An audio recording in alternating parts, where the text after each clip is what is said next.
maternelle, nous sommes ensemble jusqu'à 10h avec toute l'équipe et une bonne idée aujourd'hui, je crois que c'est la bonne affaire du jour, ça revient à un artiste. Alors voilà l'histoire, quand le photographe anglais Tom Robinson a su qu'il allait être papa, il a décidé de prendre en photo les réactions de son entourage. Regardez ce que ça donne, moi je trouve que c'est une super belle idée.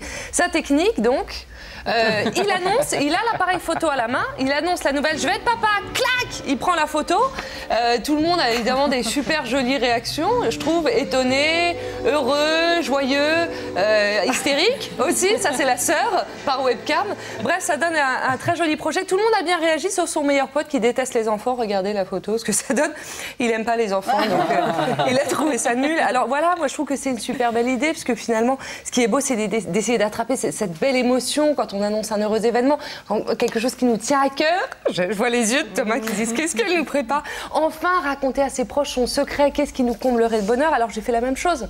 Évidemment, j'ai annoncé ce que j'avais prévu de faire. Par exemple, j'avais envie pour les maternelles qu'on fasse un thème sur l'émission Vivons tous à poil, tout simplement. Donc regardez les réactions puisque je l'ai annoncé donc à Nathalie et à Nadia. Les réactions ont été unanimes. Je crois qu'elles sont convaincues que c'est une bonne idée de faire une émission à poil. Alors même Thomas a plutôt bien réagi. On va voir sa photo quand je lui ai annoncé. Mais alors quand je lui ai dit qu'en plus à la fin de l'émission on allait danser la lambada tous tout nus. Alors là, regardez sa réaction. Il était déchaîné. Il était heureux. Il s'est dit oh, c'est parti, on y va, je te suis. Donc merci Thomas pour ton soutien. Je vous ai un peu piégé. C'est une idée comme une autre. C'est une idée comme une autre à copier ou à laisser. Hein. Magali, on peut jeter cette idée à la poubelle. Alors passons à notre sujet du jour. Chaque année, un bébé sur 1000 naît sourd. Alors comment accompagner ces enfants? Quel choix d'éducation faire? Comment en faire des adultes épanouis et insérés? On en parle aujourd'hui sur le plateau des maternelles. Bonjour Nathalie, ça va? Bonjour Daphné. D'ailleurs, vous nous donnerez votre sélection de livres sur le sujet à 9h40. Bonjour Nadia, ça va bien? Et bonjour Thomas. Alors bonjour. Thomas, vers 9h50, il nous fait sa fameuse chronique pour le meilleur et pour le père. Et là, il a rencontré Charles, qui est un Québécois. Et sa femme va nous expliquer le choix du prénom.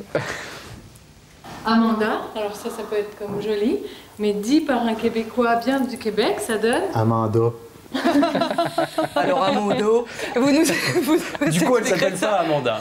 Alors vous nous raconterez ça tout à l'heure à 9h50. Alors bonjour Anne-Sophie. Bonjour. Vous avez deux garçons, Raphaël 12 ans qui est entendant et Marceau 9 ans qui est sourd de naissance, qui a été implanté à 18 mois, il entend. Vous êtes présidente d'une association de parents qui ont des enfants implantés, Génération Coquelet. Merci d'être là aujourd'hui et je crois d'ailleurs que votre fils Marceau a une petite dédicace à faire. On t'écoute. Bonjour les copains, Elric, Hugo, Pierre-Louis. Je suis là et pas vous. Tant pis, mais je pense quand même à vous.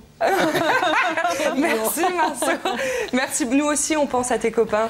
Bonjour Magali, vous êtes maman de Yann, 10 ans, qui a été diagnostiqué à 18 mois. Vous lui avez donné une éducation bilingue français écrit LSF oral, ce qui veut dire qu'il pratique la langue des signes. Et vous faites partie de l'association des parents d'enfants sourds APES de Lyon. Merci d'être là aujourd'hui.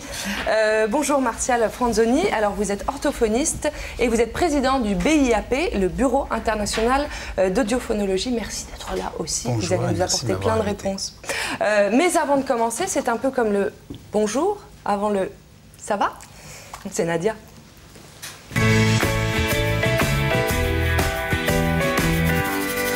Alors, sur le forum, est-ce que les enfants préfèrent la cantine? Je suis pas sûre. À nos bons petits plats? Ouais, j'en suis pas sûre. En fait, c'est vrai que ce qui nous intéresse, je ne sais pas si vous êtes déjà posé la question, mais on aime bien savoir ce qu'ils mangent à midi, même si en général, le soir, on a des indices, parce qu'ils sont de la sauce tomate là, des pâtes là. Et il y a un débat en ce moment, un gros battage médiatique autour de la cantine qui n'a pas échappé aux maternautes. Ça a commencé au mois d'octobre. Il y a un décret qui est passé au journal officiel à propos des cantines scolaires et qui prévoyait plein de nouveautés, mais en gros, l'idée, c'était moins de friture, plus de légumes. Plus précisément, il y avait obligation pour les cantine de proposer 4 plats différents aux enfants, donc au lieu du traditionnel entrée, plat, dessert, un produit laitier obligatoire et moins de sauce type ketchup, mayonnaise qui était jusqu'alors proposé à volonté aux enfants. Ils pouvaient en prendre autant qu'ils voulaient. Vous avez évidemment deux buts, de faire enfin aimer la cantine aux enfants. C'est un beau pari, parce qu'un enfant sur deux déclarait avoir encore faim en sortant de la cantine. Qui se privait, ça veut dire que c'était quand même pas très très bon. Et puis évidemment, le but, c'était de limiter les produits trop gras, trop sucrés, et de répondre à l'obésité. Techniquement, officiellement, ces mesures, elles auraient dû être appliquées dès le lendemain de la publication. Je peux dire, ayant une enfant scolarisée qui mange à la cantine, que non, ça n'a pas été appliqué. Et j'ai posé la question aux maternautes. On vient juste de lancer le débat, donc on n'a pas encore toutes les réponses. Mais globalement, je dirais que non, les enfants ne se roulent pas par terre pour manger à la cantine et réclament des brocolis. Alors on fait un grand débat sur le forum. On refait le point dans un mois pour savoir si est-ce que vraiment ils ont changé les menus des enfants et est-ce qu'il y a toujours de la friture sur la ligne. Bien joué. Sur le forum, on parle aussi comment choisir sa poussette. Vaste question. C'est vrai que ça, c'est un truc de fou. Parce que de toute façon, c'est plus compliqué que le choix d'une bagnole. C'est hyper compliqué. Ouais. Quand on devient parent, on se pose effectivement plein de questions. Va-t-il faire ses nuits en sortant de la maternité? Est-ce que je vais trouver une place en crèche? Les vergetures, c'est pour la vie? Alors les réponses à ces questions, c'est non, oui et non. Je vous laisse. Moi, je dirais Moi, je dirais oui à la fin. Vous débrouillez. Non, mais c'est dans le désordre. Vous faites votre cuisine à vous. Mais effectivement, la question qui revient très souvent, c'est quelle poussette choisir? Et aussi, dois-je forcément souscrire un prêt bancaire pour faire l'acquisition de cette fameuse poussette? Là aussi, c'est un petit peu oui. Et c'est la question que se pose Lisa, donc qui s'apprêtait à acheter une poussette, qui allait dans un magasin et qui a découvert l'offre pléthorique des supermarchés, des magasins spécialisés. C'est un petit peu comme les rayons yaourt au supermarché. Il y a 36 offres, il y a ceux qui facilitent le transit avec des morceaux, sans morceaux. Pour les poussettes, c'est un peu pareil, sauf que c'est pas le même investissement parce que les poussettes, ça peut aller jusqu'à 1000 euros. Donc évidemment, c'est fou. Évidemment, au moins 1000 euros. Au moins 1000 euros. Il me semble qu'il y a au moins 1000 euros. Il y a de la Rolls. Ah oui, alors en plus, oui, je vous les montrerai un jour, mais il y a des poussettes de l'espace, des trucs à 10 000 euros complètement hallucinants. Mais qui roulent pas. Et qui ne roulent pas. On les regarde, elles sont belles. Donc, elle ne sait pas quoi choisir entre toutes ces poussettes. Alors, il y a les poussettes 4 roues, les poussettes 3 roues, la poussette qui fait siège auto, la poussette qui ne fait pas siège auto, mais qui fait landau, la poussette qui fait borne Wi-Fi et qui fait le café, ça n'existe pas encore, mais on en reparle dans 5 ans, je suis sûre que ça existera. Donc, elle ne sait pas quoi choisir dans tout ça. Elle est preneuse de conseils, d'astuces, de choix de marque. Alors, si vous avez trouvé celle qui fait un petit peu tout ça, vous pouvez lui refiler votre bon plan sur la rubrique de Nadia. Et effectivement, si elle ne coûte pas un bras, c'est mieux. Dans la mesure où avoir 2 bras, c'est quand même mieux pour pousser. C'est plus pratique pour faire des trucs comme ça. Elle coupe des doigts souvent quand tu te les pinces en voulant les replier les premières fois. Pas un bras, mais les doigts. Ouais. C'est fait par des gens qui n'aiment pas les femmes. C'est sûr. Ni les hommes, parce qu'il y en a aussi qui ouvrent les poussettes. Tu sais qui les referment. Autant pour moi. Il s'est placé. Bienvenue. Merci. Merci Nadia. Bienvenue messieurs. Enfin. Je me suis fait 2 copains. Merci Nadia. Les amis de la McLaren. Faisons le tour de la question.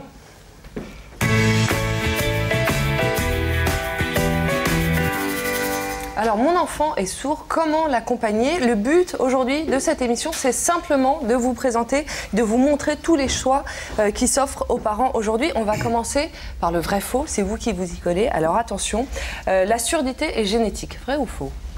Alors la surdité peut être génétique, mais pas dans tous les cas. Il y a environ 60% de causes génétiques à la surdité, donc 40% non génétiques. Et à l'intérieur des causes génétiques, on peut avoir, mais là je vais rentrer dans du jargon scientifique, des surdités qui sont dites isolées ou des surdités qui peuvent être syndromiques, c'est-à-dire qui appartiennent à un tableau clinique où la surdité est associée à d'autres difficultés, voire handicap. D'accord. Un autre vrai ou faux, quand on est sourd, il n'y a pas 36 degrés. Si, justement, il y a des degrés. Et vous parliez du Bureau international d'audiophonologie. Le Bureau international d'audiophonologie a émis des recommandations qui ont été reprises par l'Office mondial de la santé pour catégoriser les différents niveaux de surdité qui existent. Donc la catégorie mondialement reconnue maintenant, il y a la surdité légère, moyenne, sévère, puis profonde. D'accord. On peut guérir de la surdité, vrai ou faux? Alors, il y a 2 types de surdités. Les surdités de perception, celles qui nous intéressent et dont on va parler aujourd'hui, dont on ne peut pas guérir, mais qu'on peut réhabiliter par un appareillage. Et puis les surdités de transmission, qui sont des surdités que toutes les mamans connaissent bien, puisque en général les enfants font des otites, et que quand on a une otite chronique, on va voir le médecin qui vous donne une antibiothérapie ou autre chose, et dont on peut guérir grâce à ce traitement médicamenteux. La langue des signes était interdite jusqu'en 1977, vrai ou faux? Alors, la langue des signes n'était pas interdite jusqu'en 1977, elle était interdite au Congrès de Milan en 1880. Auparavant, elle existait en France, c'est l'abbé de l'Épée qui a codifié la langue des signes, qui a été le premier au monde à le faire, enfin un des premiers, les Espagnols nous ont devancé un petit peu. Et puis ensuite, elle a été effectivement interdite, mais même si académiquement au niveau national, elle ne se pratiquait pas, dans tous les internats où les sourds étaient regroupés à l'époque, elle se faisait sous le manteau. Mais pourquoi elle était interdite? Je comprends pas. Mais parce qu'il y a eu un congrès scientifique à Milan qui a rassemblé pas mal de spécialistes européens qui ont pensé à cette époque que le fait de les laisser s'exprimer avec les mains allait les empêcher de développer une langue orale et une parole. Voilà. D'accord. Un dernier vrai ou faux, quoi qu'il arrive dans toutes les langues, on peut reconnaître ce signe ou encore ce signe. C'était pas prévu au vrai faux, ça. Je vous ai mis mal à l'aise. Il y a un joker, il y a un buzz. C'est ça, les maternelles. C'était en lien avec l'émission Tout Nu, c'est ça? C'est une thématique. Anne-Sophie, on va parler effectivement de Marceau qui est avec nous ce matin. Alors, vous êtes rendu compte de la surdité de Marceau quand il avait 10 mois. Oui. Quels signes vous ont alerté? Quasiment aucun, je dirais. Donc, moi, je suis mal placée parce que je m'en suis vraiment pas rendu compte. Il y a eu des petites réactions où on l'a vu réagir à des claquements de porte qui étaient à un autre étage, enfin réagir à des vibrations alors qu'il ne sursautait jamais. Il avait bien évidemment un sommeil super profond, voilà. Mais c'est vrai qu'il a toujours été hyper souriant, hyper communicant. On ne sait pas, en tout cas chez nous, les signes ont été vraiment très difficiles à détecter. Et à 10 mois, il s'est passé quoi de particulier? Il s'est passé des petites réactions sur des vibrations, sur des tremblements, enfin des choses comme ça. C'est son grand-père, je crois, qui a repéré les choses. C'est les grands-parents, oui, un week-end où les enfants étaient, donc pas chez nous, qui les avons tous les jours sous les yeux, donc on est vraiment habitués, on ne voit peut-être plus des fois le truc énorme qui voudrait se voir, mais bon. Et voilà, effectivement, Marceau était dans un parc couché par terre, couché en train de dormir, et il a réagi à un claquement de porte qui avait lieu au rez-de-chaussée. Et du coup, ça a fait tilt, et du coup, on a commencé à se dire, tiens, c'est bizarre. Voilà. Puis après, il y a la période où vous allez taper sur des casseroles au milieu de la nuit au-dessus du berceau, et là, vous dites, tiens, c'est quand même bizarre. Mais encore à ce moment-là, entre guillemets, on ne pense pas forcément à la surdité. C'est forcément au début une otite ultra séreuse. Voilà, parce qu'on ne peut pas imaginer faire un enfant sourd. Magali, vous avez un enfant qui a 10 ans aussi, c'est Yann. Alors vous avez su que Yann était sourd quand il avait 1 an et demi. Comment l'avez-vous découvert ? Alors nous, on l'a pas découvert par nous-mêmes parce que je crois que les parents sont les plus mal placés, souvent, parce que effectivement, on l'a tous les jours à la maison, donc on s'aperçoit pas forcément de ce qui est visible. En fait, c'est la crèche, il était en crèche et ils nous ont alertés une première fois en nous demandant mais est-ce que vous êtes sûr que votre enfant entend bien parce qu'on l'appelle par son prénom, il ne répond pas.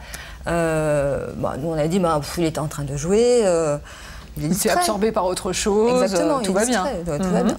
Donc ça, c'était une première fois. Et en gros, 2-3 mois plus tard, même chose. Même question. Même question. Et là, on s'est dit, effectivement, si on nous dit 2 fois la même chose, c'est qu'il y a c'est vraiment qu'il doit y avoir quelque chose. Donc voilà. En même temps, vous dites que inconsciemment, dès sa naissance, vous le saviez. Qu'est-ce que vous voulez dire par là ? Oui, moi je me souviens. Les souvenirs très marquants, on les a comme des photographies en souvenir. C'est j'étais à la maternité, mon bébé était dans son berceau et dans le couloir, une porte a claqué, mais très violemment. Moi, j'ai fait un bond dans mon lit et vite, j'ai regardé le berceau et il n'avait pas bronché. Et j'ai évacué ça tout de suite. Donc, non, en fait, je le savais. Je l'ai gardé comme ça. Dans un coin du cerveau. Dans un coin. Martial Franzoni, du côté des parents, quels sont les signes qui doivent alerter ? Alors, la réponse est complexe parce que du côté des parents, tout dépend d'abord, est-ce que c'est le premier enfant ou est-ce qu'il y a eu un aîné entendant ? Parce que quand on est parent, pour le premier enfant, on est parents inexpérimentés. Il n'y a pas d'école des parents, on le sait tous. Et puis quand on a eu un premier, pour le deuxième, les choses s'arrangent différemment. Alors, bien souvent, quand je rencontre des familles et que c'est le premier des enfants, on entend ce qu'on dit, c'est de maman. Soit il y a eu des doutes, mais on les a occultés, soit ce sont les professionnels de la petite enfance, crèche, halte garderie, assistante maternelle, qui elles-mêmes vont émettre des doutes. Et les signes sont des signes qui devraient être connus, par les professionnels de santé, mais qui malheureusement ne le sont pas, et pour cause. Voilà pourquoi on a des diagnostics aussi tardifs. Et ces signes-là, qui pourraient alerter les parents, même si on les donne, et vous les avez justement donnés, c'est-à-dire essayer d'être attentif au fait que quand il n'y a pas un déplacement d'air, ou quand il n'y a pas une vibration, ou quand il n'y a pas une ombre qui vient donner des indices, quand il y a seulement une simulation sonore, l'enfant ne réagit pas. Mais quand on est parent, on n'est pas testeur. Quand on est parent, on n'est pas médecin. Et donc, on n'a pas à faire normalement ce travail-là. Ouais. Anne-Sophie, vous dites que vous êtes carrément sentie coupable. Qu'est-ce que vous voulez dire par là? Ben oui, parce que en fait, on vous annonce à 10 mois que votre enfant est handicapé, etc. Et puis surtout, vous vous dites, mais comment j'ai fait? Comment est-ce possible que je m'en sois pas rendu compte? Je vis avec lui tous les jours. Il a quand même une déficience relativement majeure. Dans le cas de sourd profond, c'est quand même une incapacité à 80%. Et vous vous dites, ben non, je ne l'ai pas vu, je ne me suis pas rendu compte. Donc c'est quand même. Vous avez eu l'impression de rater des choses avec lui? Bah oui, forcément. Forcément, vous savez, on vous dit toujours, il faut parler à son enfant, déjà in utero, donc moi je parlais, je chantais un peu. Voilà, maintenant on est quand même dans ces démarches-là où on communique avec l'enfant dès le premier jour. Donc forcément, tout ça, vous passez à côté. Vous et l'enfant passent à côté. En tout cas, c'est le sentiment que vous avez eu. Oui, parce qu'en même temps, tout à l'heure, vous nous avez dit, c'est un enfant super communicant. Oui, donc, mais si vous voulez, c'est... moi, j'ai eu l'impression presque qu'on me présentait un nouveau Marceau. Mais vous pensez vraiment qu'on passe à côté? L'enfant ne ressent pas même les vibrations de la voix de sa mère? J'allais intervenir pour vous rassurer, si je peux me permettre. À partir du moment, même si on ne le sait pas, même si papa ou maman ne le savent pas, on porte son enfant. Il y a ce qu'on appelle le dialogue tonico-émotionnel. Toute la littérature à ce sujet-là, depuis les années 70, est très riche et variée. C'est-à-dire que le son ne passe pas, mais les expressions du visage, la façon dont on porte l'enfant, toutes ces choses-là font partie de la communication non verbale et sont hyper importantes pour le développement psycho-affectif et cognitif de l'enfant. Donc, rassurez-vous, il y a plein de choses qui ne sont pas passées parce que vous ne le saviez pas, mais il y a aussi plein d'autres choses qui sont passées. Mais ce que je voudrais juste rajouter, c'est que c'est pas normal qu'on puisse avoir des mamans et des papas qui culpabilisent comme ça et qu'on devrait pouvoir plus précocement dire votre enfant a une surdité et c'est pas à vous de vous charger de la dépister ou de la diagnostiquer. On va en parler. Et alors on va en parler, puis c'est pas toujours très simple parce que Magali, je crois que vous, quand on vous a annoncé le diagnostic, vous l'avez très mal pris. Pour quelle raison? Parce que ça s'est très très mal passé. J'ai amené Yann à l'hôpital voir un ORL. Qui a fait des tests auditifs. On est allé dans une pièce insonorisée, Yann tournait le dos, il était en train de jouer et elle a pris carrément directement une grosse caisse, tapé dedans et le gamin s'est à peine retourné. Donc bon, elle a compris qu'il était sourd. Moi aussi en fait, j'ai compris qu'il était sourd. Mais on ne m'a rien dit. Je suis sortie de la salle avec mon fils. On est allé au secrétariat, elle a parlé à sa secrétaire, elle lui a dit alors prenez rendez-vous auprès du professeur Truc et dites-lui bien qu'il y a une forte suspicion de surdité. Et donc moi j'ai vu les deux personnes se parler, j'ai attrapé la phrase au vol et voilà, j'étais debout là au milieu du secrétariat et je l'ai appris comme ça. Mais vous êtes rebellée, vous avez posé des questions, non, j'ai étiez sidérée. J'ai tout ce que j'ai fait. Et qu'est-ce qu'ils vous ont proposé à ce moment-là, les médecins? Alors ça a été un petit peu plus tard, quand on est allé passer les examens avec les électrodes, là, les PEA. Au sortir de la salle, on nous a dit, mais surtout ne vous inquiétez pas, il y a des solutions, il y a l'implant cochléaire. D'accord. Et au revoir, bonne journée. D'accord. Martial Franzoni, comment ça se fait que le diagnostic soit si difficile à poser? Il y a plusieurs réponses à cela. D'abord, je crois qu'il y a un manque, en France en tout cas, dans la formation initiale de certains professionnels de santé. Les généralistes, les pédiatres et même, je vais faire hurler, les ORL. Bon. Il y a quelques ORL spécialisés dans la surdité et plus particulièrement dans la surdité pédiatrique. Ensuite, bien entendu, le diagnostic en gros pour la surdité profonde en France, c'est 16 mois, 18 mois pour la surdité sévère. C'est un diagnostic qui est trop tardif. Trop tardif, pourquoi? Parce que vous avez l'habitude de traiter de sujets de la petite enfance avec des enfants ordinaires. Et entre 0 et 18 mois, on sait combien au niveau du langage et au niveau cognitif un enfant explose. Le cerveau de l'enfant explose. Et ben, quand on annonce une surdité à cet âge-là, il y a déjà, pardonnez-moi, entre guillemets, 10 mois, 15 mois de retard. Alors, s'il y avait une meilleure formation initiale des professionnels de santé, vous ne me poseriez pas la question. Le problème, c'est que moi, je travaille depuis plus de 25 ans avec des enfants sourds et que ça n'a quasiment pas bougé. Justement, il y a quelques mois, il y a un projet de loi qui a été déposé pour tenter de généraliser le dépistage de la surdité quelques jours après la naissance dans toutes les maternités. C'est un texte qui est loin de faire l'unanimité.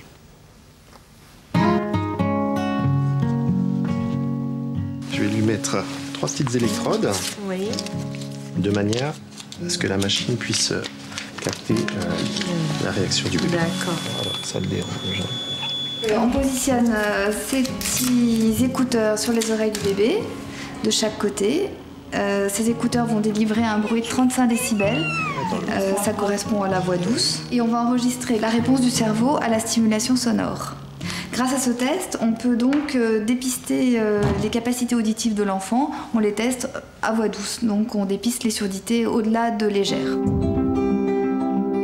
Actuellement, le dépistage des troubles de l'audition n'est pas proposé dans toutes les maternités. Un projet de loi visant à le généraliser a été déposé en juillet 2010. L'Assemblée nationale a voté pour. Le projet est actuellement entre les mains du Sénat, mais il est loin de faire l'unanimité. Je suis contre parce que je crois qu'il n'apporte pas grand-chose. C'est-à-dire que, d'une part, il risque de couper la relation entre la mère et son enfant, qui n'est pas encore établie et à qui on va dire tout de suite cet enfant a un problème, il n'est pas comme vous, etc. Et donc elle va changer de comportement. Et d'autre part, on n'a rien à apporter comme réponse à ce moment-là. Donc ça ne sert à rien. Ça n'a que des inconvénients. C'est vrai que l'idéal serait de réaliser ce dépistage à 3-4 mois de vie. Mais toutes les études ont montré que, comme il n'y a pas de lieu de consultation obligatoire en France à cet âge-là, de nombreux parents ne font pas ces consultations et de toute façon, les personnes vers qui ils vont consulter ne sont pas équipées pour faire ce dépistage. Donc il est impossible. Anne-Sophie, vous êtes plutôt en faveur d'un diagnostic tôt. Pour quelle raison ? En tant que maman. C'est un peu ce que je vous ai dit, c'est surtout pour connaître son enfant dans sa globalité, dans son intégralité, si on peut dire. Tout de suite, ne pas rater cette étape. De toute façon, le diagnostic, ça va être un choc. Quelque part, on vous annonce que votre enfant... Enfin, c'est pas quelque part, on vous annonce que votre enfant est handicapé. Donc, c'est de toute façon un choc. Et moi, j'estime, effectivement, dans notre vécu, que j'ai eu l'impression d'avoir perdu ces 10 mois, d'être passée vraiment à côté de cette petite personne. Vous dites qu'il y a eu un avant et un après avec Marceau par rapport au diagnostic, physiquement. Oui, c'est vrai qu'à un moment, quand j'ai repris le travail, donc j'avais eu beau lui expliquer en long, en large, en travers que maman allait partir, que c'est la nounou qui allait le garder, en garde partagée, etc. Il se trouve que le jour où j'ai repris le travail, il a déclenché un eczéma. On a mis des mois à traiter et après le diagnostic, les choses sont rentrées dans l'ordre très rapidement. D'accord, on peut faire cette hypothèse-là. Oui, c'est très gros, mais c'est vrai qu'après, les parents ont un autre comportement avec l'enfant quand même. Ouais. Magali, quelle est votre opinion, vous, sur le dépistage précoce ?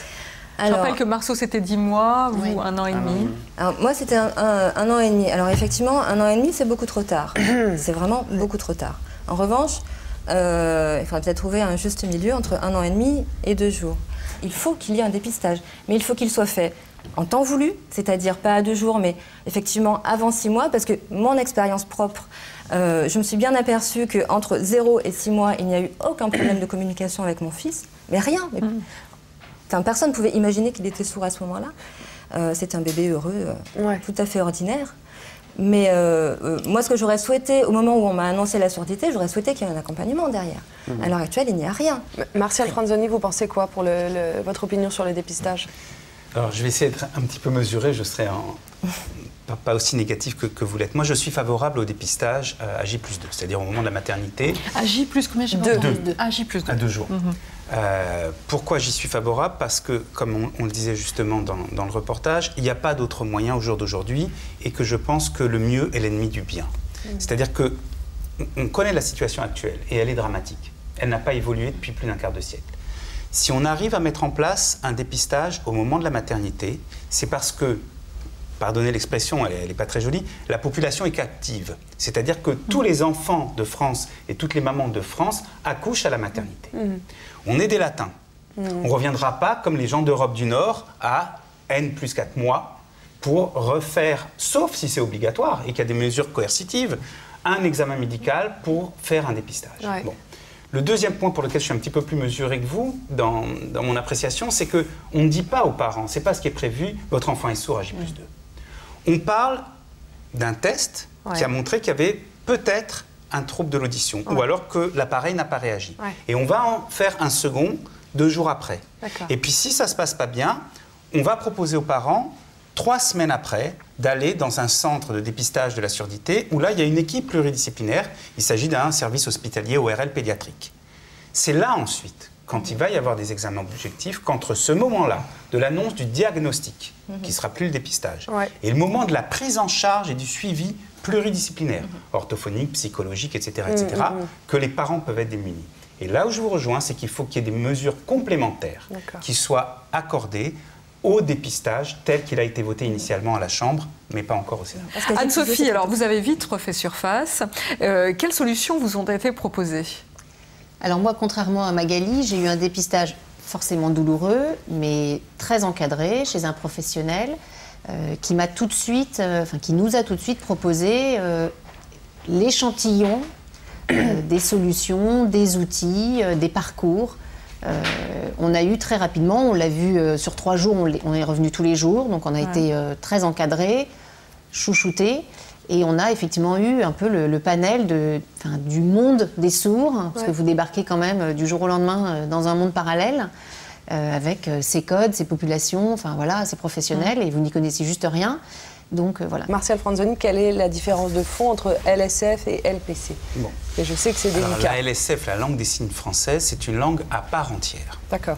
Qui est une langue visio-motrice, alors que la langue française qu'on parle, c'est une langue audio-orale. D'accord. Donc les modalités sont différentes. Elle a un lexique, elle a une syntaxe, elle a un alphabet. C'est une langue. D'accord. Le LPC, c'est une forme de codage qui accompagne la langue orale française et qui va permettre de visualiser sur les lèvres l'intégralité des sons de la langue française, puisque certains sons ne se voient pas sur les lèvres, ou d'autres sons peuvent être identiques à d'autres et donc être confondus. Quels ont été vos critères, Anne-Sophie? Et qu'est-ce que vous avez retenu au bout du compte? Qu'est-ce qui a guidé votre choix? Le français, étant une famille entendante, on a considéré que la langue la plus proche de l'enfant, de notre enfant, sa langue maternelle était d'office la nôtre. Et comme on nous a expliqué qu'il y avait des outils maintenant qui permettaient éventuellement d'acquérir cette langue, on a fait en priorité ce choix-là. Ça n'aurait pas fonctionné, on aurait... Vous auriez changé en cours de... Ça a été compliqué de mettre en place ça avec Marceau? Non. Non, le LPC, moi j'ai trouvé ça très simple à apprendre. Ce fameux code. Ce fameux code. Ça s'apprend en combien de temps? Ça s'apprend en 48 heures. Ah oui. Vous commencez avec le gamin, il a un niveau de langue, surtout quand il ne parle pas. C'est des petits mots, c'est dodo, doudou, maman, pipi.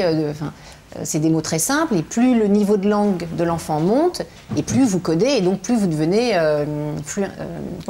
courant, à l'aise avec le code. Et toute la famille s'y est mise? Toute la famille s'y est mise. Le grand frère? Tout à fait, oui, le grand frère a appris aussi. Pas tout de suite, mais il s'y est mis après. En fait, vous apprenez en même temps que lui, finalement. Exactement, voilà. C'est progressif, et c'est pour ça que c'est très simple. Et puis après, vous prenez l'habitude et vous codez sans réfléchir. Alors Magali, de votre côté, on a bien vu que vous aviez été laissée avec le diagnostic. Vous avez décidé de vous documenter auprès des sourds avant de prendre une décision. Qu'avez-vous compris? Alors oui, nous, on a essayé d'entrer en contact avec des personnes sourdes parce que les personnes qu'on avait en face de nous et qui parlaient des sourds étaient tous entendants. Donc on voulait avoir le point de vue des adultes sourds.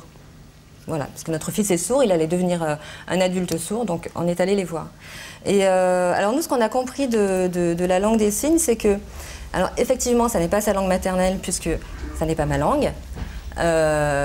C'est en revanche sa langue naturelle, puisque s'il n'y avait pas de sourds, il n'y aurait pas de langue des signes. C'est la langue des sourds. Et que le français avait beau être la langue de la famille, et c'est toujours la langue de la famille, il avait néanmoins le droit d'avoir une langue qui lui appartienne en propre et d'avoir 2 langues. On préférait avoir qu'il ait 2 langues. Voilà.